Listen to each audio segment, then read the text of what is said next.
korban dan keluarganya itu. Tolong diredaksi gitu. Oke, yang kedua tadi apa? Nomor baru atau nomor sini? Kalau tidak relevan dengan nomor 3, kita pindah dulu ke nomor 4. Mungkin dia jadi nomor 2 kali ini.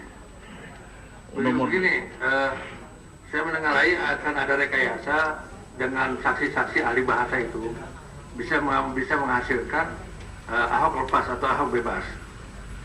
Maka saya ingin tambahkan satu poin,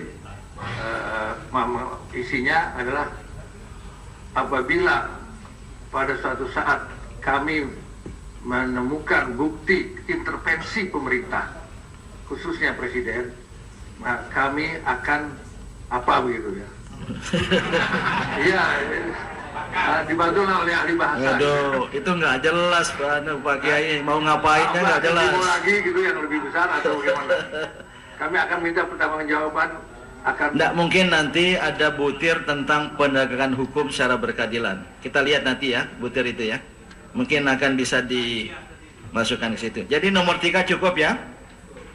Ini wartawan sudah nggak sabaran ini. Pimpinan, Ya. nomor 3 usulan aja, kata kelompok umat Islam itu kan jadi mengecilkan demo kemarin kata kelompok, jadi perwakilan umat Islam saja.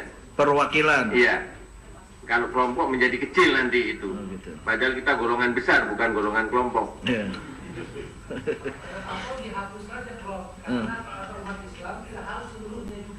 Memberikan apresiasi kepada umat Islam dan beberapa elemen bangsa. Baik guys, ya. Ya, setuju.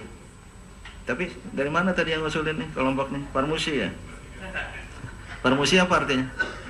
Parnya apa? Persaudaraan Muslimin Indonesia. Persaudaraan. Ikut demo, Prof. Nggak ada benderanya. Ada, lengkap. Dari Masjid Sunda Kelapa, 150 pengurus pusat. Gimana orang demo di sana, tempatnya di Sunda Kelapa. Kasih kesempatan orang daerah. Alhamdulillah, pokoknya semuanya turun lah ya. Sekarang kita beralih ke ya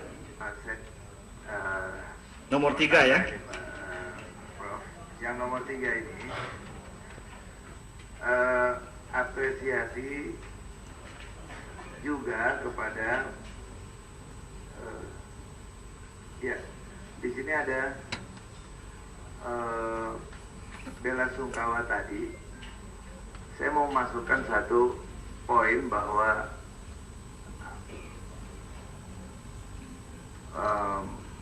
melakukan yaitu pembubaran paksa dengan menggunakan cara yang kemarin itu adalah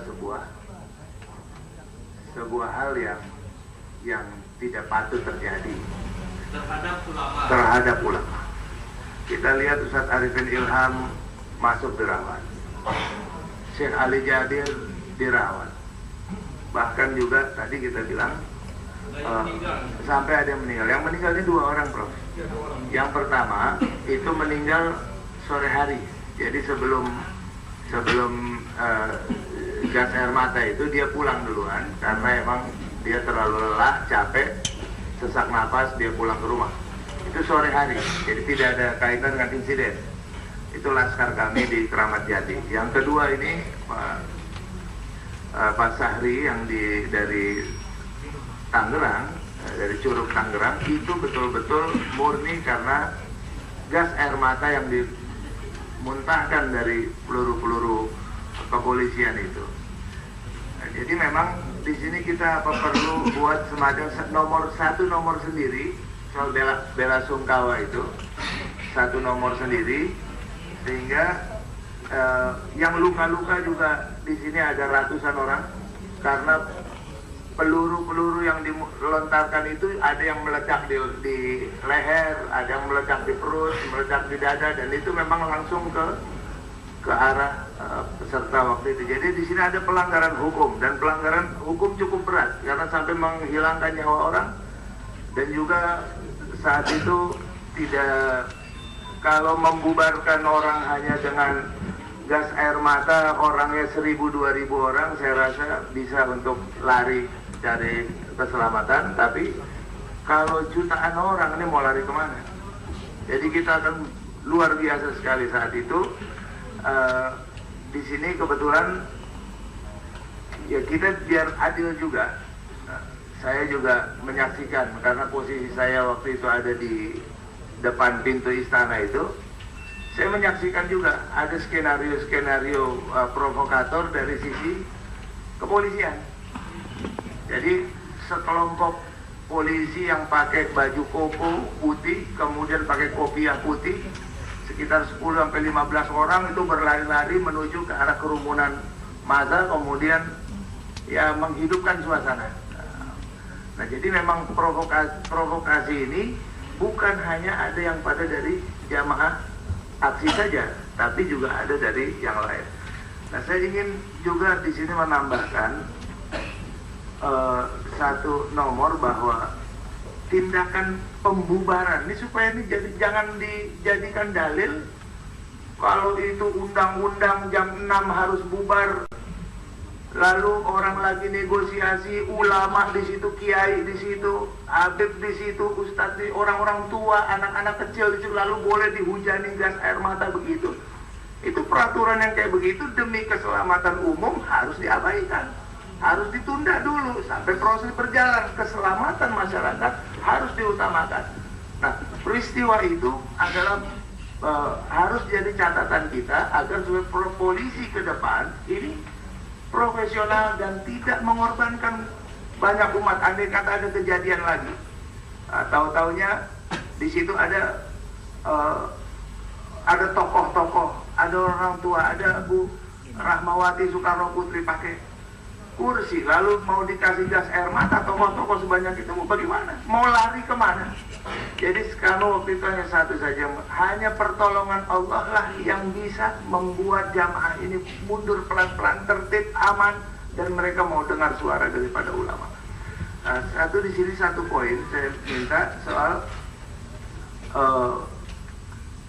meminta pertanggungjawaban dari pihak aparat keamanan atas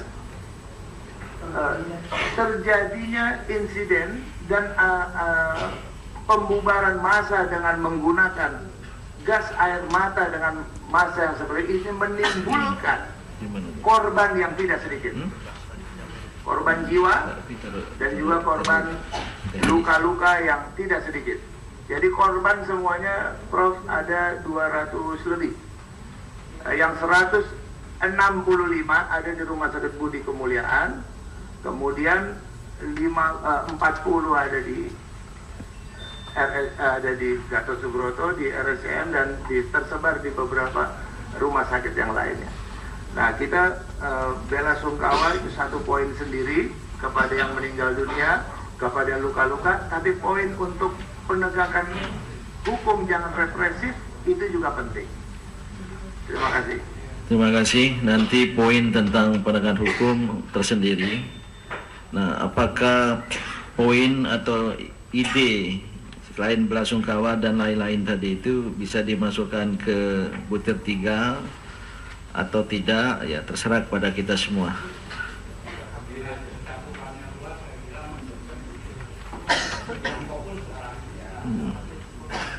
Oke, pendapat lain? Ya. Ada juga pendapat dari meja pimpinan di tausiah kebangsaan yang oleh Dewan Pertimbangan ini tidak memasuki hal-hal yang terlalu detail dan juga yang memasuki kepada proses penyelidikan dan penindakan hukum, dalam arti gini loh, yang itu menjadi hal yang diperdebatkan oleh pihak-pihak. Ini satu pikiran ya. Kita tadi mau khusus memasukin rasa simpati, belasungkawa, dan doa pada korban. Nah, mungkin dari Ustadz Sabri ini bisa, tapi untuk yang tausiah kita ini mungkin sifatnya yang umum nanti. Coba kita lihat pada butir tentang penegakan hukum. Yang kira-kira kalau sudah begitu bunyinya orang paham gitu. Tapi tampak terlalu detail gitu. Nanti kita lihat pada babnya.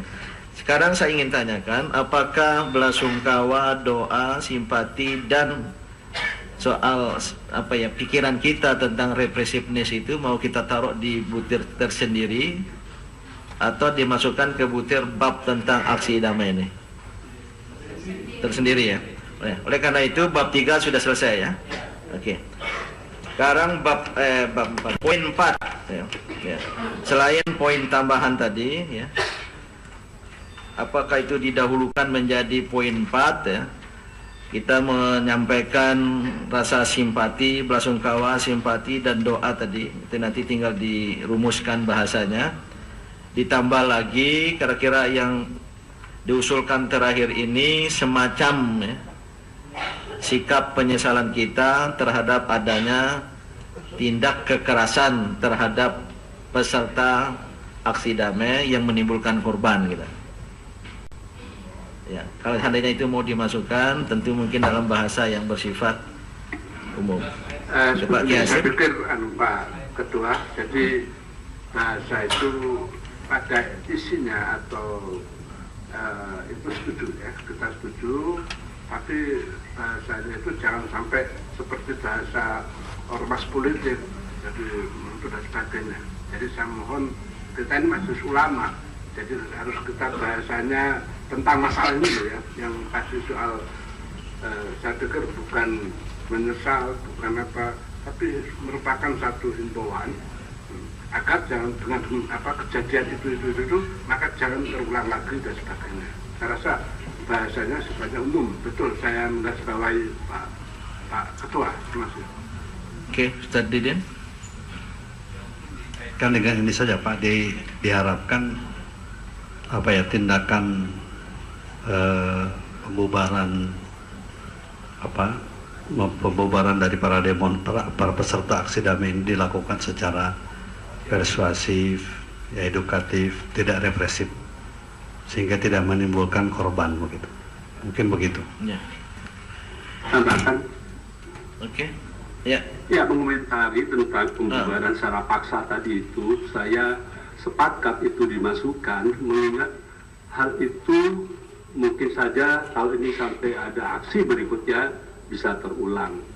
Jadi saya kira perlu ada sikap dari kita yang intinya entah dengan menggunakan atau mengawali dengan kata-kata sangat menyayangkan, sangat menyesalkan adanya pembubaran secara paksa dengan menggunakan gas air mata dan seterusnya. Saya kira itu poin yang sangat penting, mengingat berkumpulnya sejumlah massa dalam jumlah ratusan sampai jutaan yang itu akan sangat membahayakan jiwa raga mereka. Kira-kira seperti itulah, Ustaz. Terima kasih. Oke, ada pendapat lain? Nah, coba. Ya. Terima kasih. Kami hanya ingin menambahkan, kalaupun ada tadi sorotan terhadap pembubaran paksa dan korban dari aksi pembubaran paksa itu, kita juga sebagai tausiah kebangsaan tentu tetap memberikan bela sungkawa juga kepada pihak aparat keamanan yang juga memang tidak dinafikan adanya yang jadi korban, sehingga normatifnya ada keadilan di situ. Kemudian juga kalau nanti sebagaimana para provokator ditindak demikian tegas, cepat, maka diharapkan juga kepada pihak keamanan yang represif di luar dari jalur komando yang resmi, itu juga harus ada tindakan hukum. Nah, jadi bagaimana kalimat itu diformulasikan dengan kalimat yang adil dan elegan untuk semua pihak. Barangkali itu usulan kami. Terima kasih. Coba nih saya minta pandangan Pak Nazri Adlani ini, orang tua di antara kita, jenderal lagi. Salam. Yang perlu dimasukkan, artinya pembubaran secara paksa itu sebenarnya secara halus begitu. Pembubaran secara paksa itu karena kali terulang lagi, jadi terus menjadi korban terus, merupakan suatu cara pula untuk membubarkan itu. Jadi perlu diperhalus ya, jangan sampai jatuh korban kalau bisa ya.